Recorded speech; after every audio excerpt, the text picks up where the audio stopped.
Hello, this is Steve with lots more reading. I wrote all these reading texts so that you can practice your Cambridge exams.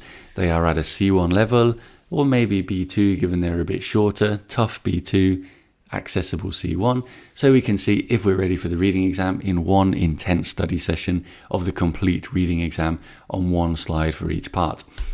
Your first text is going to be about a reality show from the UK that is set in a school, educating Essex, educating Yorkshire, Manchester, which we watch in school as part of a unit about reality TV, and it's really interesting to see life in a British school. So here's your reading text about it. Pause the video, answer the multiple choice questions, which are in order, by understanding the detail and the implied ideas of this B2 C1 level text. Here come the answers. You have 1, 2, and 3, your answers A, B, and C. You have 2 marks for each. And question 1, what makes it very different is the fact that it offers an unfiltered glimpse into reality, meaning it's accurate, it's not filtered, it's true, and it gives you the good and the bad. How are the students characterized? What impression do we get of the students?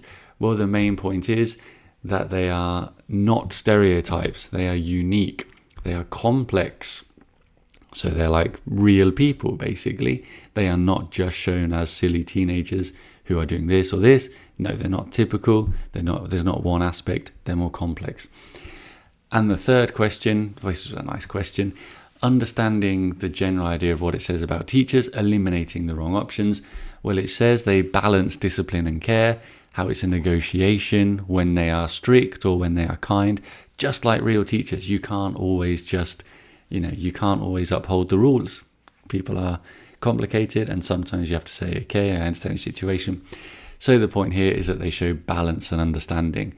That's the best overall answer to understand, to show how the teachers are, which is true, how good teachers should be. They are sometimes, you get the idea.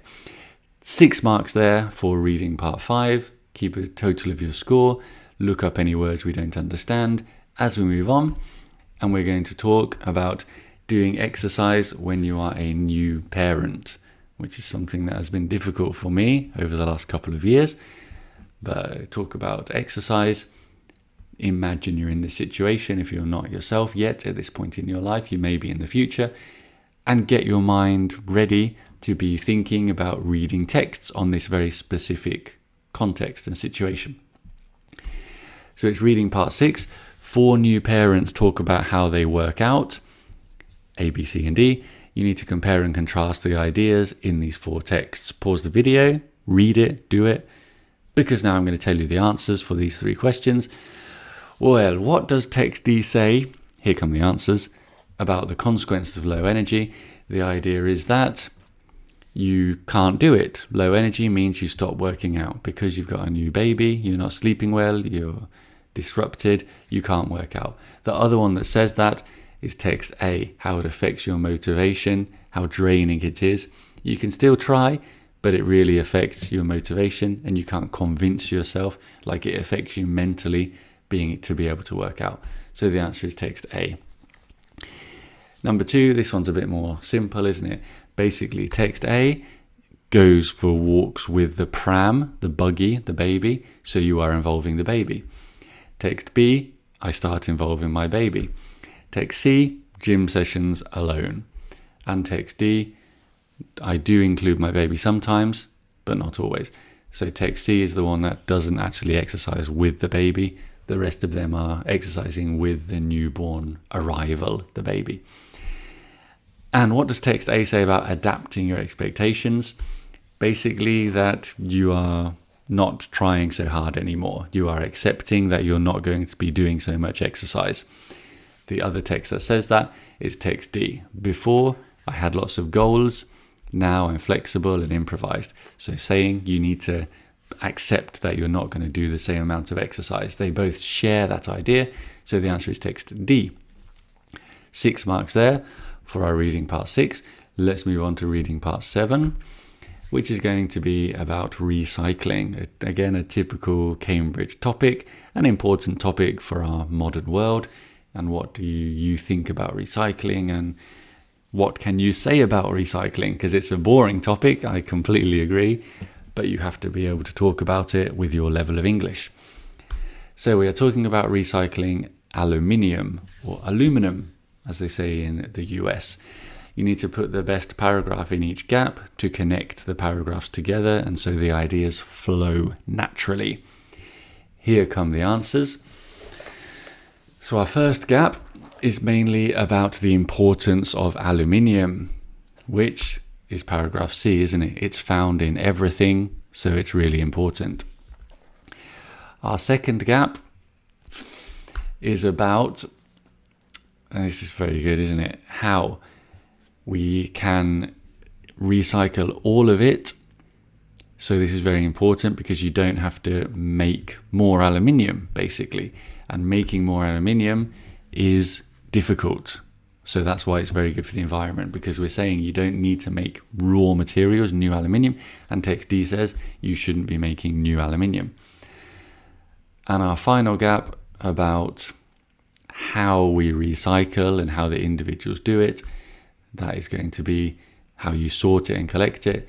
That was in text B, wasn't it? If you do it properly, you can recycle it. This is how you do it, like the more individual process of recycling in text B. Text A was a distraction. We didn't need it. C, D, B, 6 marks in total. Keep your score, look up your vocab, so on and so on. As we move on to text 8, which is about Nike and branding, because I was studying this in class at school and I found it interesting. And people are interested in this, aren't we? We love our brands and understanding them and the messages they send, which is what this text is all about. So here's some questions to get you thinking about it. And here's a text in which you have 4 paragraphs about the branding of Nike and 6 questions to identify details from each paragraph. Pause the video, answer it, and here come the answers. So our first question about ability, that was in text B. Your level of performance is your ability. Regardless means it's not linked. It doesn't matter. It's regardless. It's not related. The audience interpretation, that was in text A. How you project ideas, which is like an association, how the audience has to associate these ideas with the brand. So the audience is interpreting the brand, text A. Question 3, other industries. What other industries do we mention? In text D, we mentioned fashion and culture, which are different industries from sport. So that's going to be text D, paragraph 4. The aspirational message, that looks like text B, doesn't it, straight away? Paragraph 2. I've put 1, 2, 3, 4, and then A, B, C, D. That's a bit confusing, isn't it? But it should be paragraph 2, paragraph B. Instead, right, it's not the item. Instead, it's striving and improvement. So it's not the item, it's not the product. Question 5, advanced athletic equipment. This was about paragraph 4, performance innovation. So it's about advanced, innovating, performance, equipment, and so on. Paragraph 4, text D. And different types of people, that was in text C. It was not just super successful athletes, but also those high profile athletes, but also those who are determined and resilient and so on. So that was paragraph 3, text C, 3 or C. 6 marks, the same as every other part. Total out of 24. Keep practicing your reading. Keep watching the rest of my videos about different parts of the reading to practice. Keep reading books in general, in any language.